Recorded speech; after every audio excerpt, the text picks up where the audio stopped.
Viewers அனைவருக்கும் வணக்கம். இன்னைக்கு நம்ம சேனலில் ஒரு புக்கை எப்படி நம்ம யூஸ் பண்ணணும், ஒரு புக்கில் என்னென்ன இருக்குது போன்ற பல விஷயங்களை நம்ம ஷேர் பண்ண போகிறோம். அனைவரும் நம்ம வெற்றி ஜீவன் வாட்ச் சேனலை லைக் பண்ணுங்கள், ஷேர் பண்ணுங்கள், கமெண்ட்ஸ் பண்ணுங்கள், மறக்காமல் பெல் பட்டனை ப்ரெஸ் பண்ணுங்கள். வாங்க இப்போ நம்ம வீடியோக்குள்ளே போகணும். முதல்ல ஒரு புக்கை எடுத்துக்கோங்கன்னா ஃப்ரண்ட் பேஜ், பேக் பேஜ்னு சொல்லிட்டு இருக்கும்.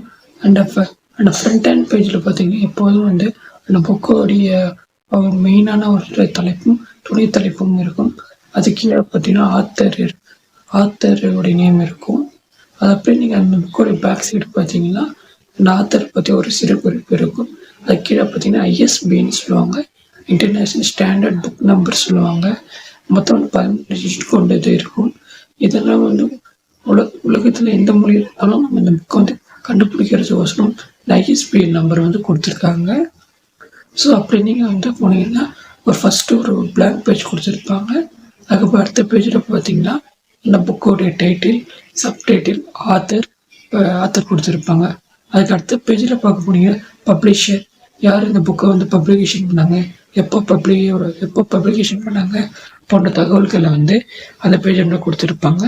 அதேமாதிரி IPR, இன்டர்நேஷ்னல் ப்ராப்பர்ட்டி ரைட்ஸ் உங்களுக்கு ஃபாலோ பண்ணியிருக்காங்களா, காப்பி ரைட்ஸ்லாம் இல்லை சொல்லிட்டு எல்லாமே அந்த பேஜை கொடுத்துருப்பாங்க.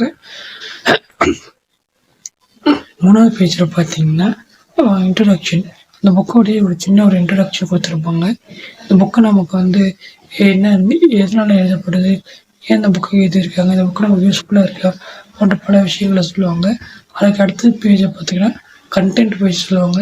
நம்ம புக்கில் எத்தனை சாப்டர் இருக்குது, என்னென்ன சாப்டர்ஸ்க்கு என்னென்ன இருக்குது, எல்லாம் கண்டென்ட் இருக்கும்.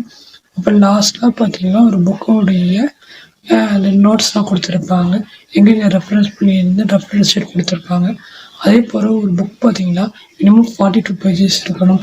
இதெல்லாம் ISBN கொடுத்துருக்காங்க. 42 பேஜஸ் தான் புக்காக கன்சிடர் பண்ணுவாங்க. 42 பேஜஸ் கீழே இருந்தால் அது புக்காக கன்சிடர் பண்ண மாட்டாங்க. அதே போல் நாம் ஒரு புக்கை சாஃப்டாக நம்மளும் ஹேண்டில் பண்ணணும், நம்மளும் ரஃபாக ஹேண்டில் பண்ணக்கூடாது. அதே போல் நம்ம புக்கில் நம்ம நோட்ஸ் எடுக்கக்கூடாது. நம்ம நோட்ஸ் எடுக்கிறப்போ புக்கையும் பக்கத்தில் நோட்டையும் வச்சுக்கணும். நமக்கு எங்கெங்கே நோட்ஸ் எடுக்கணும்னு தோணுமோ அதெல்லாம் நம்ம ஒரு பேப்பரே நோட் புக்கில் எழுதி வச்சுக்கணும். சப்போஸ் நீங்கள் பேப்பரை எழுதுனீங்கன்னா அந்த பேப்பரை அந்த பர்டிகுலர் பேஜஸில் ஃபுல் பண்ணி வைக்கணும். அதே போல் புக்கில் நம்ம எந்த ஒரு ஸ்கிரிப்லிங்ஸ் பண்ணக்கூடாது. நம்ம எல்லாமே நோட் புக்ஸில் மட்டும் பண்ணணும்.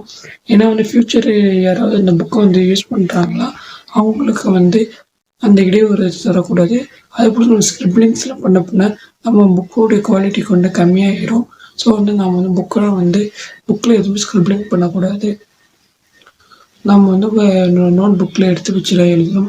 அதே போல் அந்த புக்கை யாருக்காவது கொடுக்குறப்ப பார்த்திங்கன்னா நம்மளுடைய நோட்ஸ் நம்ம எடுத்து வச்ச நோட்ஸ் நம்ம எடுத்துக்கிட்டு புக் மட்டும் கொடுக்கணும். ஏன்னா பாப்பா அவங்களுக்கு படிக்கிறப்போ ஒரு இன்ட்ரெஸ்டிங்காக இருக்கும். அதே போல் இந்த புக்கோடைய கருத்துக்களை நம்ம ஒருத்தவங்களுக்கு ஃபுல்லாக டிஸ்கஸ் பண்ணக்கூடாது, மெயின் டீம் மட்டும் சொல்லி விட்டுடணும்.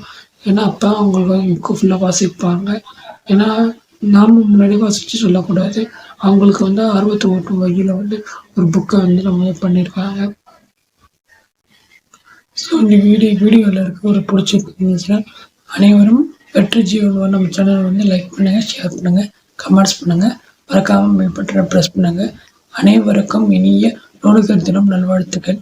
நன்றி. மீண்டும் மற்றொரு வீடியோ சந்திக்கிறேன்.